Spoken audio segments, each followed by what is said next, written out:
आज मैं आप लोगों को फग्गू होली कथा सुनाने जा रहा हूं। तो चलते हैं हम लोग फग्गू होली क्यों मनाया जाता है, उसका कथा क्या है, उसके बारे में जानते हैं। अति प्राचीन काल की बात है। खुखुड़ापुर मलंगबीर पर्ता नामक एक ऊंचा पहाड़ है जो वर्तमान गुमला जिला में गुमला शहर से 6 किलोमीटर पश्चिम में टाड़ा पड़ता सारू पर्वत है। उस ऊंचे पहाड़ की चोटी पर एक विशाल सहारा सेंबल वृक्ष था। विशाल सेंबल वृक्ष की ऊंचाई आसमान छूता था। सेमाल वृक्ष पर सोनोगिद्ध और रूपोगिदनी नामक 2 नरभक्षी पक्षी रहा करती थी। ये पक्षी मानव जाति का शिकार करती थी। छोटे छोटे बच्चों को उठाकर अपने घोंसले में ले जाती थी। घोंसला में ही वो छोटे छोटे बच्चों को लेकर खा जाती थी। लोग आज भी कहते हैं घर के निकट के घोरना झाड़ियों और हल जुआठों को गिद्ध और गिद्धनी अपना घोंसला बनाने के लिए ले जाती थी। इस क्षेत्र के लोग भय और आतंक के माहौल में जीवन व्यतीत कर रहे थे, जिसकी पुष्टि पुराण गीतों से होती है। जब मानव जाति का सर्वनाश होने लगा और धरती पर धीरे धीरे मनुष्यों की संख्या घटने लगी, तब महादेव जी को चिंता हुई। वह स्वयं बोलने लगे, मैं इस धरती पर प्रतिदिन मानवों का सृजन कर रहा हूं, लेकिन कैसे मनुष्यों की संख्या बढ़ने की बजाय घट रही है। महादेव जी ने अपनी पत्नी पार्वती से पूछा, मैं धरती पर इतने मानव जातियों का सृजन कर रहा हूं, परंतु मानव जातियों की संख्या घट रही है, क्या बात है। पार्वती जी जवाब देती है कि हे देवता, आप सर्वशक्तिमान हैं, आप नहीं तो कौन जानेंगे। आप स्वयं कहते हैं कि मैं संसार के सभी जीव जंतुओं को देखता हूं और उन्हें जीवन दान देता हूं, जिसे मैंने खाने को नहीं दिया। आप स्वयं पता करें कि मानव जातियों का सर्वनाश कैसे हो रहा है, किसके पेट में जा रहा है। अब महादेव जी प्रतिदिन मानव जाति की खोज करने लगे। महादेव जी छुप छुप कर देखने लगे। अंत में देख रहे हैं कि सोनोगिद्ध और रूपोगिदनी प्रतिदिन मानवों को परेशान करती है। वह बच्चों को उठाकर सेंबल वृक्ष में बने घोंसले में ले जाती है। इस तरह मानव जाति का शिकार होता जा रहा है। यह सब देखने के पश्चात महादेव जी अपना वेश बदलकर उन्हें मारने के लिए चल पड़े। महादेव जी एक युवक का रूप धारण कर एक बड़े बांस का धनुष और तीर बनाया। दूसरे दिन सुबह ही सोनोगिद्ध और रूपोगिदनी को नष्ट करने के लिए चल पड़े। लंबा रास्ता तय करने के बाद शाम को वो एक घोड़ी गुड़िया की घर को रात्रि विश्राम के लिए मेहमान रख गए। राक्षसी घोड़ी गुड़िया वन्य पदार्थों जैसे काठ बांसों को अपना भोजन बनाती थी। बुढ़िया अंदर ही अंदर बहुत खुश थी कि आज की रात बहुत अच्छा शिकार मिला है, अच्छा खाना मिला है। बुढ़िया महादेव जी को अच्छा खाना खिलाने के बाद सोने के लिए बिस्तर लगा दी और एक कोने में तीर धनुष को खड़ा कर रख दी। जब महादेव जी रात में गहरी नींद सो रहे थे, तब घुनी बुढ़िया रात भर में धनुष को दांतों से चबा चबा कर खा डाली। सुबह होने पर महादेव जी ने अपना धनुष वान मांगा। बुढ़िया ने छुपा पूछा, आप कहां जा रहे हैं? तब महादेव जी बोले, मैं सोनोगिद्ध और रूपोगिदनी को मारने जा रहा हूं। बुढ़िया पुन पूछी, क्या आप उसे मार सकेंगे?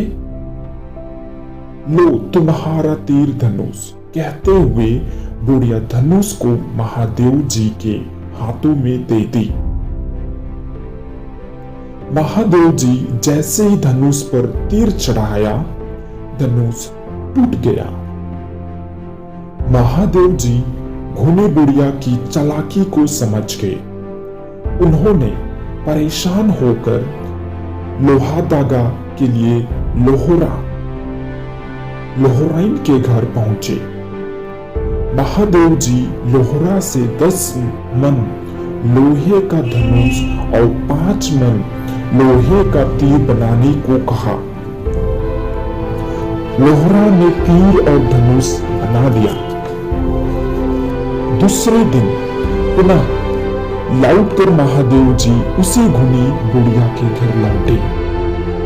महादेव के हाथ में नया तीर धनुष देखकर घुनी बुढ़िया बहुत खुश थी। बुढ़िया महादेव जी को अच्छी तरह खाना खिला पिलाकर रात्रि विश्राम के लिए बिस्तर लगा देती है। आधी रात को घुनी बुढ़िया लोहे के तीर धनुष को चबाना शुरू करती है। रात भर में बुढ़िया के सभी दांत टूट जाते हैं। अब वह दांत रहित बुढ़िया बन जाती है। सुबह महादेव जी देखते हैं कि धनुष तीर ज्यों के त्यों पड़े हुए हैं, परंतु घुनी बुढ़िया के सभी दांत टूटकर जमीन पर गिरे हुए हैं। महादेव जी अपना धनुष वान उठाकर सोनोगिद्ध को मारने के लिए चल पड़े। रास्ते में एक बूढ़ा मिला।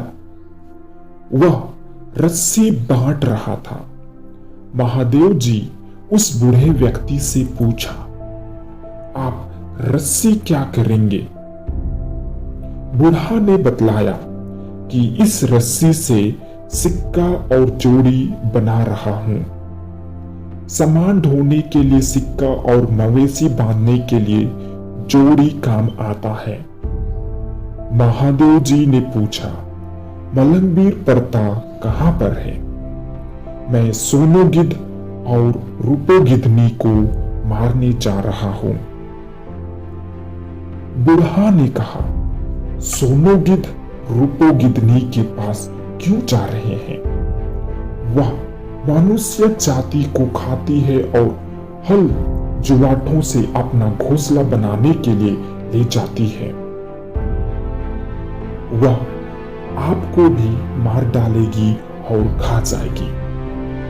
महादेव जी नहीं माने, आगे चल पड़े। आगे चलने पर देखते हैं मलंगबीर परता पर्वत है। मलंगबीर पर्वत के ऊपर एक विशाल सेंबल वृक्ष है जो आसमान छू रहा है। उसी पर सोनोगिद्ध और रूपोगिदनी वास कर रहे हैं। महादेव जी ने सेमल वृक्ष पर धनुष बाण चढ़ाकर सोनोगिद्ध और रूपोगिदनी को मार डालते हैं। दोनों गिद्धों के सिर और धड़ अलग अलग तथा छत विक्षत हो गए। अंत में महादेव जी ने उस सेमाल वृक्ष को भी श्रीपाद खंड से काट कर गिरा देते हैं।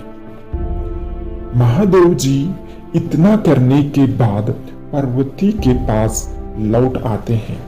पार्वती जी पूछती है, मनुष्य जाति कैसे घटते जा रहे थे? महादेव सारी घटना की जानकारी पार्वती को देते हैं। सोनोगिद और रूपोगिदनी का नाश कैसे उसने किया, कैसे उसने सेमाल वृक्ष को नष्ट किया, इसके बारे में वो अपने पत्नी पार्वती जी को बताते हैं। अब महादेव पार्वती चिंता मुक्त होकर रहने लगते हैं। इस घटना के समाप्त होते ही मानव जाति मुक्त हो गए और लोग खुशी उमंग से नाचते उछलने लगे। उसी दिन से धूल उड़ाकर होली खेलना शुरू हुआ। रंगों की जगह धूल उड़ाने की पुष्टि उनके गीतों से होती है। प्राचीन समय में होली के अवसर पर उमंग और खुशहाली में धूल उड़ाया करते थे। रंग और अबीर खेलने की परंपरा बहुत बाद में आई। फूलों के रसों से अनेक रंगों के रंग बनाकर होली खेला जाता था। सेमाल वृक्ष को काटना, सोनो रूपोगिद का वध करना, पापों का नाश करना समझा जाता है, क्योंकि सेमाल वृक्ष और गिद्ध के मरने पर मानव समुदाय में नई खुशहाली और नई उमंग आई। लोग भय मुक्त होकर जीवन यापन करने लगे। इसी कारण ओराव जाति में आज भी फग्गू काटने के पूर्व एक सप्ताह तक शिकार खेलने की परंपरा चली आ रही है। शिकार खेलने का अर्थ सोनोगिद का वध करना है। जंगल से सेमाल की 3 डालियों को लाकर गांव के निश्चित स्थान में गाड़ा जाता है। सेमाल डाली को सूखी लकड़ी, पुआल, फूस, खर आदि से ढक दिया जाता है। फागुन पूर्णमासी के रात निश्चित समय होने पर पहान गांव के सभी इष्ट जनों को फगुआ काटने तथा होली जलाने के लिए बुलाता है। पहान की ओर से कोटवार आवाज देकर बुलाता है। सभी इष्ट जनों के जमा होने पर गाढ़ा हुआ सेमाल डाली, जो पुआल, फूल, खर आदि से ढका होता है, आग लगा दिए जाते हैं। जब आग जलने लगती है तो आनंद से सभी शोर मचाते हैं। जोरों से आग जलने के बाद भी कच्ची सेमाल की डाली नहीं जलती। अब सेमाल डाली को सबसे पहले गांव का नायगस बलुआ से काटता है। इसके बाद गांव के सभी ग्रामीण क्रमशः एक एक कर उस डाली को काटते हैं। इस प्रकार पूरा उरांव समुदाय सेमाल वृक्ष की डाली को वध करते हैं। सेमाल डाली का वध करने के पश्चात गांव का पहान महादेव धर्म अर्थात भगवान को सामूहिक पूजा अर्चना करते हैं। गांव में सभी व्यक्ति, बच्चे, जवान, बूढ़े, बूढ़ी सभी कुशल रहें। गांव के लोग की लक्ष्मी तथा अन्न धन में वृद्धि हो, सभी परिवार खुशहाल रहे, इसकी वे लोग प्रार्थना करते हैं। गांव में रोगों का प्रकोप ना हो, कृषि प्रकोप ना हो, इसी प्रकार हर व्यक्ति ईश्वर से प्रार्थना करता है, पूजा करता है कि मानव जाति का विकास हो। अपने घर परिवार में किसी प्रकार की रोग, महामारी या प्रकोप ना हो, घर में धन दौलत की बढ़ोतरी हो, माल मवेशियों की वृद्धि एवं वंश परंपरा का विकास हो। इन्हीं शब्दों के साथ जलाए गए सेमाल एवं लकड़ी के राख को सभी व्यक्ति ले जाते हैं। पेड़ पौधों के रोगों और कीटाणुओं को भगाने के प्रतीक के रूप में राख को वृक्षों पर छिड़काया जाता है। राख के छिड़काव एवं अच्छे खाद से पेड़ पौधों में अधिक फल लगते हैं। लोगों का ऐसा विश्वास है कि राख देने की कीड़े मकोड़े एवं कीटाणु नष्ट हो जाते हैं। किसी प्रकार के रोगाणु वृक्षों पर नहीं पड़े, साथ ही वृक्षों पर अच्छे फल लगने की कामना की जाती है। आज भी सभी उरांव गांव में सेमाल डाली को ही फगुआ काटा जाता है। जहां पर सेमाल डाली उपलब्ध नहीं होती है, वहां पर बाग एरंडी की डाली को गाड़कर काटा जाता है, क्योंकि बाग एरंडी के पत्ते और सेमाल वृक्ष के पत्ते एक जैसे दिखते हैं और दोनों ही वृक्षों को एक ही नस्ल का वृक्ष माना जाता है।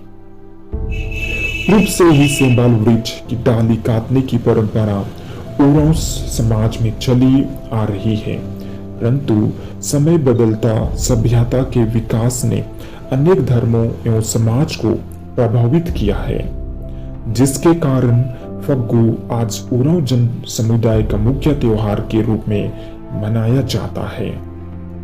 और इस प्रकार से ये फग्गू का जो कथा है वो समाप्त होता है। और इसी प्रकार की उरांव कहानी सुनने के लिए हमारी चैनल को सब्सक्राइब करें।